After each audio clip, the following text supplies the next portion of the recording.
When you think you're safe, you stop checking for knives in the dark. That was me. I muted the noise of the world, family group chats, needy coworkers, friends who lived in drama loops, and left only one person unmuted, him. Theo. My fiancé. The man I thought I was going to marry in 3 months. I didn't do it to be dramatic. I just wanted quiet. Our wedding was becoming a circus, the kind that grinds down your soul with Pinterest boards and passive-aggressive bridal party texts. I wanted to hear myself think. The only voice I still wanted in my ears was his. He made me feel steady. Like we were a team. We'd even gone through therapy together, just to be proactive, as he'd say. And yeah, we had our moments. But what couple didn't? The thing about trusting someone is that you start ignoring the small things. The weird smirk during arguments. The way he never took my side when his friends crossed the line. Or how he always forgot to mention when he was texting his ex-college buddies late into the night. I chalked it up to guy behavior. I was too tired to nitpick. It was a Thursday night. Or maybe Friday morning by the time I checked my phone. I couldn't sleep. My brain wouldn't stop humming. I reached for it, habit, reflex, whatever. That screen glow. And there it was.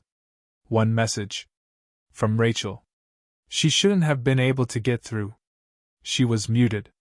But I guess when your best friend since middle school sees something disgusting, she finds a way. The preview of the message just said, "I'm sorry. You need to see this." I opened it. Screenshot. Nothing else. No explanation. Just a single image that froze my entire body. The group chat was called Theo's Therapy Tales. I recognized half the names immediately. Theo's closest boys. The ones who always had too much to drink at game night and made jokes about emotional women that Theo said not to take seriously. In the screenshot, Theo was laughing at me. Not just teasing. Not just venting. Full-blown performance. She cried again this week. 3rd time over some childhood crap. Honestly, I need hazard pay for this. Someone replied. Bro, you're dating a walking Reddit trauma dump. Another. You should live stream the next session. I'll bring popcorn. And then came the meme. It was a photo, an actual photo of my therapy journal. He'd taken a picture when I'd left it open once. I remembered that day. I was writing about the time my dad left, and how I'd always wondered if that's why I try too hard in relationships. Caption. Welcome to the Lena Show, starring daddy issues and false hope. I couldn't breathe. My ears rang. My hands went cold. The one person I didn't mute had been feeding me to the wolves. I stared at that screenshot until my phone went black. When I turned it back on, there were 5 more. All from Rachel. She'd been watching this unfold for weeks. She hadn't known how to tell me. She wasn't even in the group, but one of the guys, an ex of hers, had sent her the screenshots out of guilt. She wrote, "I should have told you sooner. I just didn't want it to be true either." I didn't reply. I just sat there. In that low glow of 1 a.m. betrayal. I tried to think back. When had it started? Was it all just a joke to him from the beginning? Were those therapy sessions just raw content for him to perform for his audience? I'd cried in front of him. Not once. Dozens of times. I let him see the parts of me I hated. The parts I'd hidden from everyone else. He called it being close. He said vulnerability was sexy. He told me I was safe. And all this time, I was entertainment. My first thought wasn't anger. It was shame. Embarrassment so sharp it made my chest cave in. I felt stupid. Weak. Like a fool playing the lead role in my own humiliation. I checked my messages with Theo. Nothing unusual. Just a "good night, love you" from a few hours earlier. How many times had he typed that right after posting something vile about me? I didn't sleep. I just watched the ceiling go from dark to pale blue. In the morning, I stared at myself in the mirror and didn't recognize what I saw. My eyes looked too still. Too hollow. I didn't cry. Not yet. I didn't scream. Didn't text him a breakup paragraph. I just looked in the mirror and whispered, "You let this happen." Not because I caused it, but because I had ignored the signs. Because I muted everyone else, and left him the only voice that mattered. And now that voice had shattered me. I didn't speak to him that day. Not even a text. I knew if I did, he'd try to spin it. He was good at that, taking something toxic and rewrapping it in logic. He could convince anyone, even me, that fire was just another form of light. I wasn't ready to hear his voice, not when mine was still trying to crawl back from the bottom of my throat. By noon, I'd looked through every screenshot. There were dozens. Weeks of mockery. Half of them were about my therapy sessions. He was treating them like a running sitcom. The others were about my family, my insecurities, even my body. I didn't realize how many things I told him in trust until I saw them thrown into group chat punchlines. The worst one was a voice memo. Rachel sent it last. His voice. Laughing. "She really thinks therapy is fixing her. It's just making her more intense. I need a therapist now to deal with her therapy." And then the others laughing. One guy saying, "You're a saint, bro. I'd have bailed after session 2. I sat on my bed with my phone in my lap, and for a minute, I couldn't feel my own skin. I felt removed from my body, like someone had peeled me out of it and left me watching from somewhere else. All I kept thinking was, he knows me.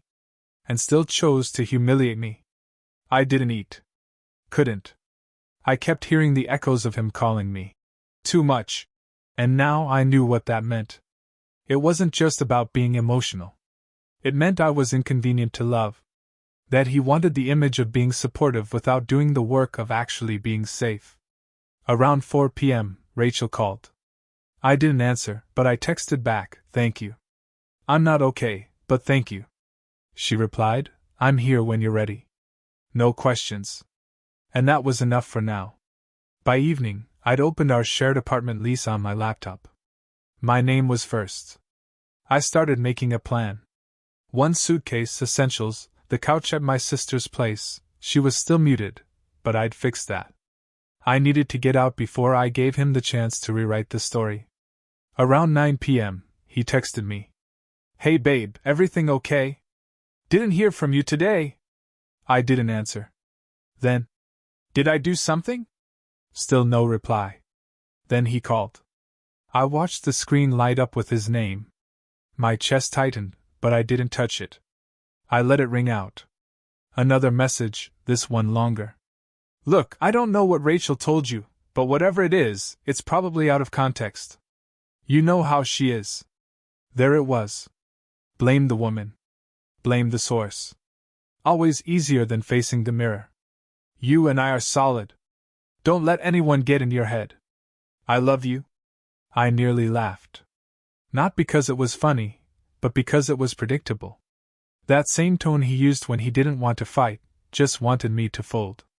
The quiet manipulation of, "I love you," as a fire blanket, when he was the one holding the match. At midnight I started packing. Not because I had a final plan, but because staying felt like standing in quicksand. Every minute in that apartment would just give him more time to control the narrative. I'd spent too long shrinking myself to make someone else feel bigger. The toothbrush he never replaced. The hoodie he stole from me that I never got back. The framed photo from our engagement party. I wrapped it in a towel and shoved it to the bottom of the suitcase without even thinking. I didn't cry. Still no tears. Just this dull, gnawing ache. Like grief, but sharper. When the sun started bleeding in through the blinds, I looked at what I'd packed. It was light. Too light. 3 years together, and all I needed fit into a carry-on. That said everything. At 6 a.m., I left the keys on the table and walked out. No note. No final words. Just silence. The same silence he filled with jokes while I thought we were building a life. I walked down the street, turned a corner, and kept walking. Not away from him, but back toward myself. He called again the next night. 3 times. I let them all go. No voicemails. Just a text after the last missed call. Lena. Please. Can we talk? There was nothing left to talk about. He'd said enough without ever looking me in the eye. But it's funny how silence makes some people panic. He was used to me explaining everything, my feelings, my triggers, my reactions. But I'd learned something in that quiet. Not everything needs an explanation. Some things are just final. My sister didn't ask questions when I showed up with a suitcase. She just opened the door and moved a pile of laundry so I could crash on her couch. I hadn't told her yet. Not all of it. Just that the wedding was off. That was enough to make her eyes go wide and her voice go soft. She handed me a blanket and said, "Stay as long as you need." I didn't sleep much. I kept hearing his voice in my head. Not the real one, the one I imagined when he first said he loved me. The version of him I built in my head. The safe version. The one that never existed outside my own projections. The next morning, my mom called.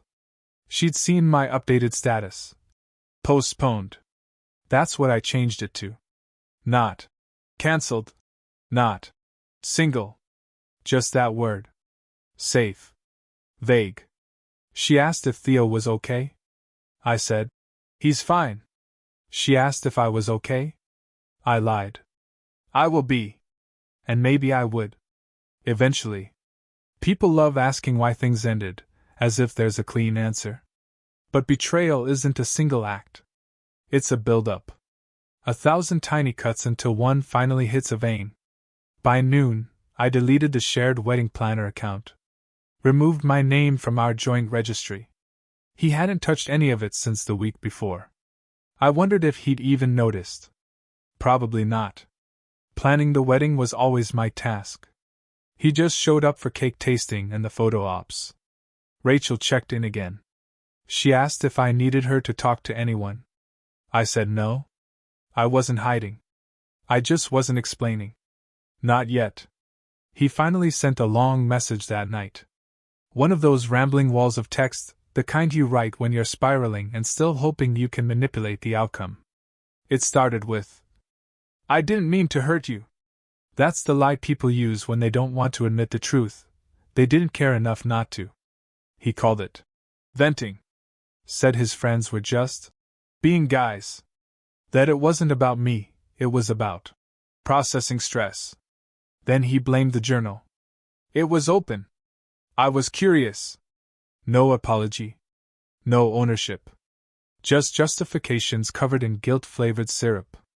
Then he ended with, "I still want us. We can fix this." We couldn't. I didn't reply. I archived the chat. I'd spent years learning how to open up, only to be told I was too open. I dragged myself into vulnerability just to become someone's content. That wasn't love. That was theft. At 3 a.m., I stood in my sister's tiny kitchen drinking cold coffee and thinking about everything I gave him. Not the gifts. The emotional labor. The late-night reassurance. The forgiveness on credit. And for what? To be mocked behind my back and smiled at to my face? I pulled up my therapy app. Booked a session. New therapist. New start. I needed someone who didn't know him, didn't know me through him. A fresh witness. The next morning, I sent out one mass message. "The wedding is cancelled. I appreciate the love.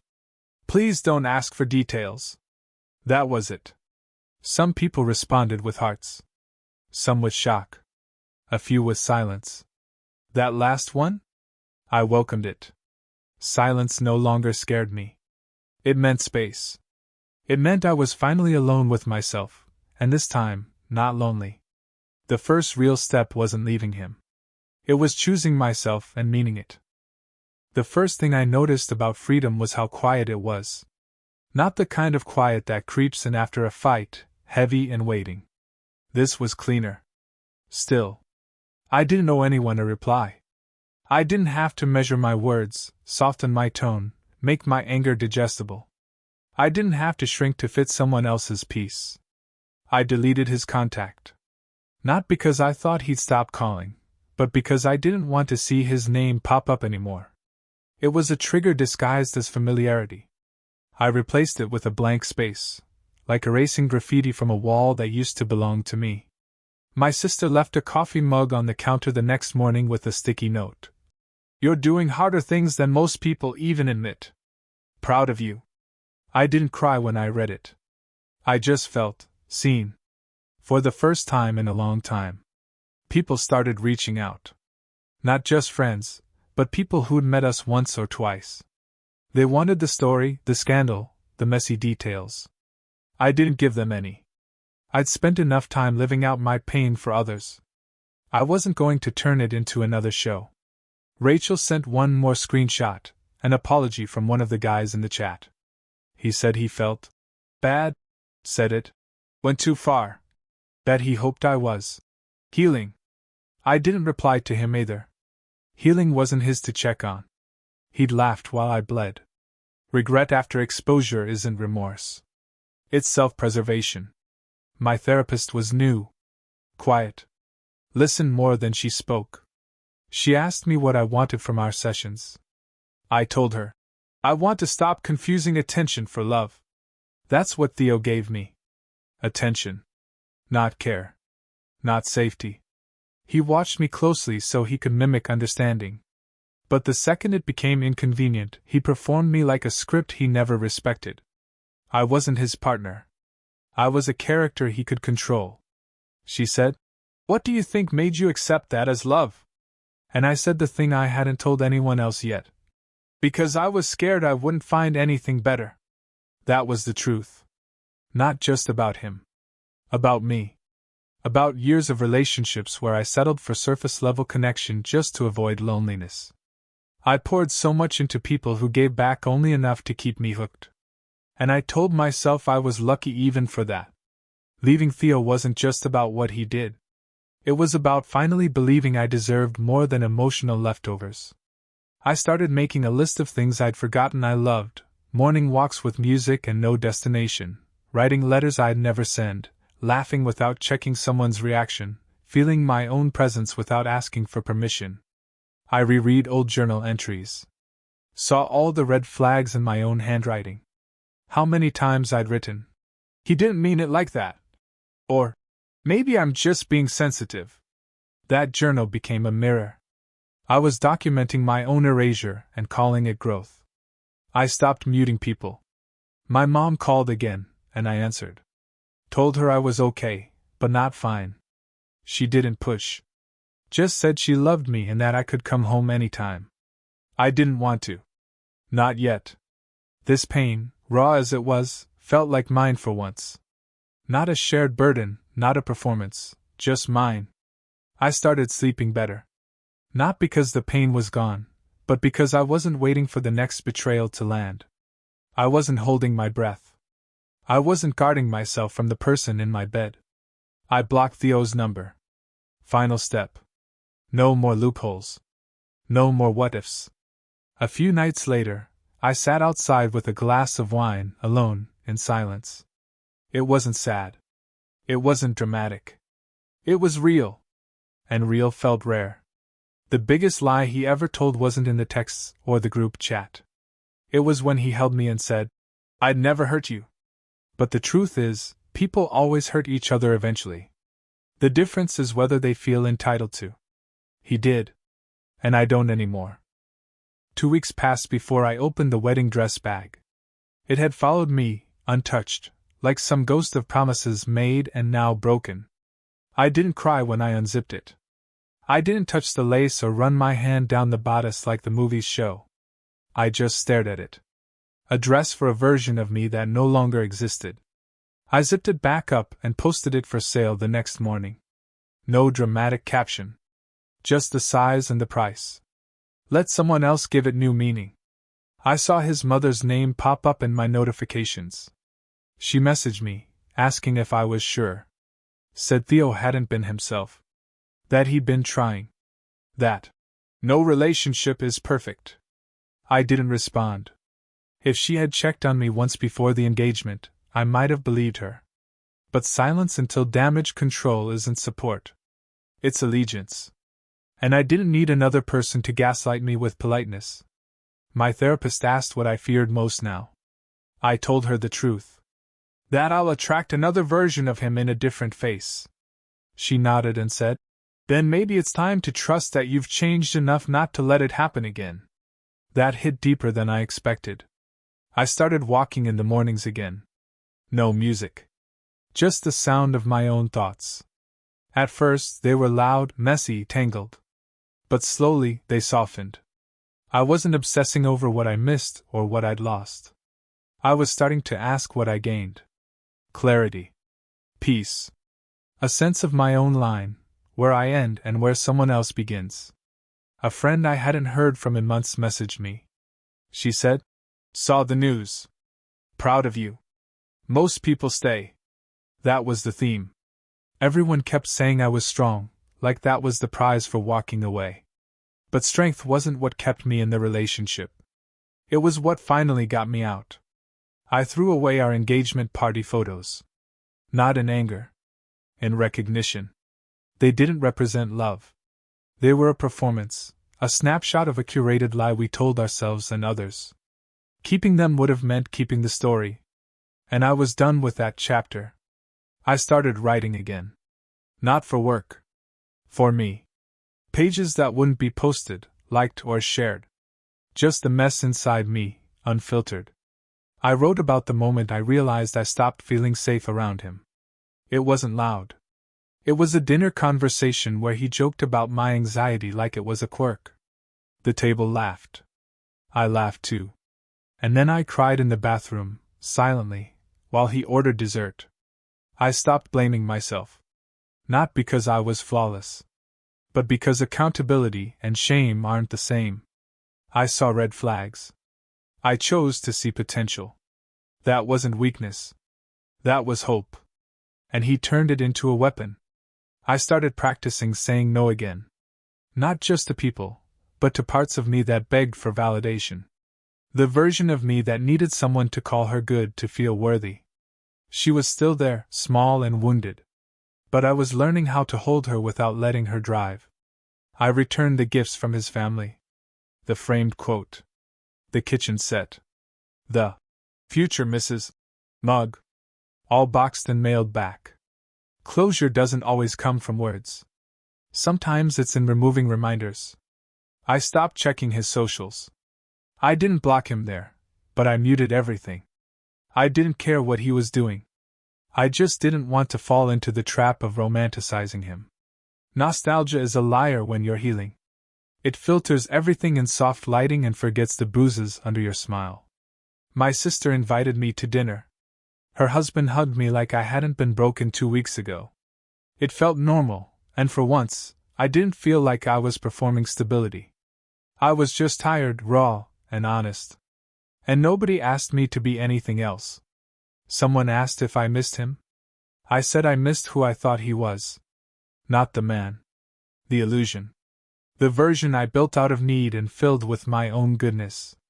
That's the betrayal I was still grieving, not what he did, but what I let myself believe. Healing wasn't a straight line. Some nights I still caught myself reaching for the side of the bed he used to fill. Not out of longing, but habit. Familiarity doesn't equal comfort.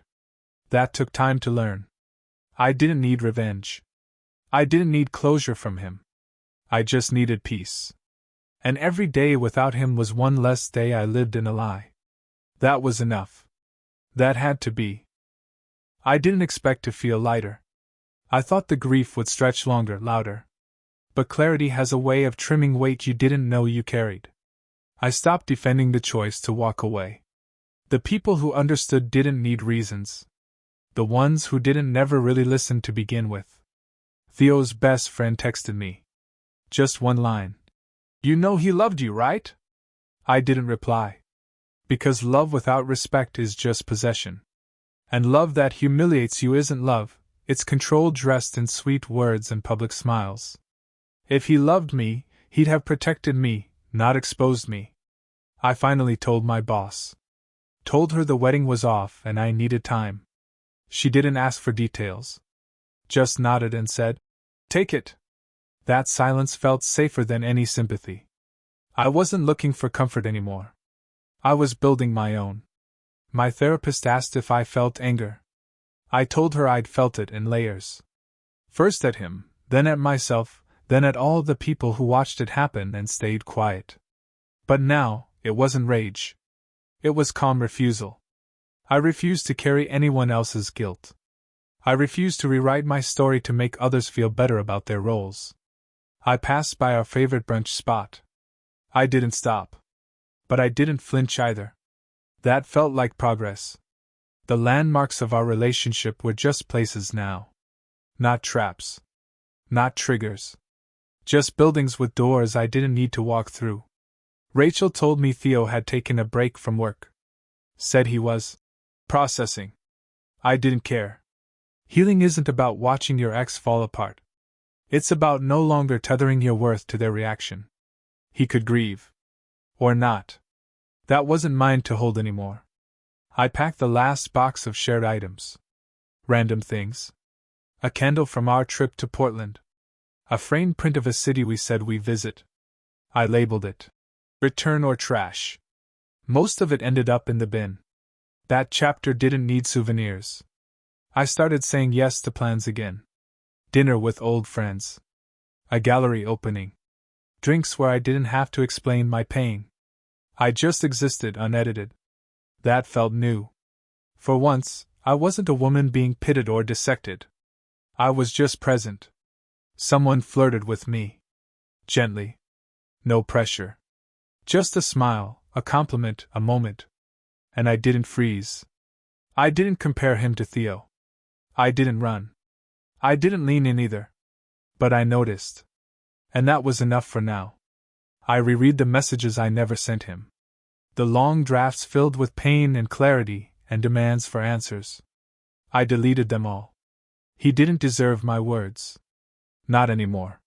Let him sit with silence, the same silence he used to weaponize against me when I asked for honesty. I forgave myself for the nights I stayed.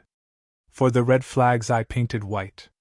For the excuses I made in his name. I was surviving. That version of me did her best with what she knew. And now I know better. I started journaling differently. Not about him. About me. What I want. What I value.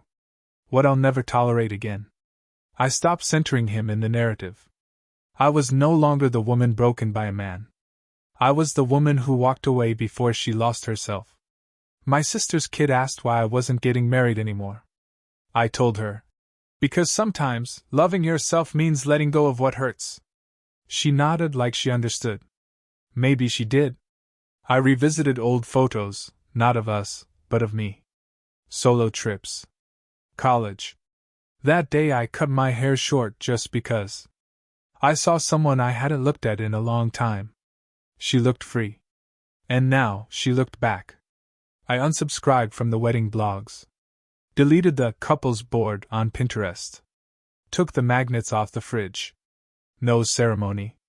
No more what-if fantasies. Just the life I was building now, smaller, simpler, mine. The hardest part wasn't leaving. It was staying gone. It was waking up every day and choosing not to go back to what was familiar. But with each morning, that choice got easier. Less like resistance. More like alignment. He didn't break me. He just exposed the cracks I kept filling with temporary affection. Now I'm sealing them with truth. With boundaries. With the understanding that love, real love, never asks you to become smaller. I am not healing so I can be chosen by someone better. I'm healing so I never again forget who I am. That's the real closure. Not the apology. Not the explanation. Just the return to myself.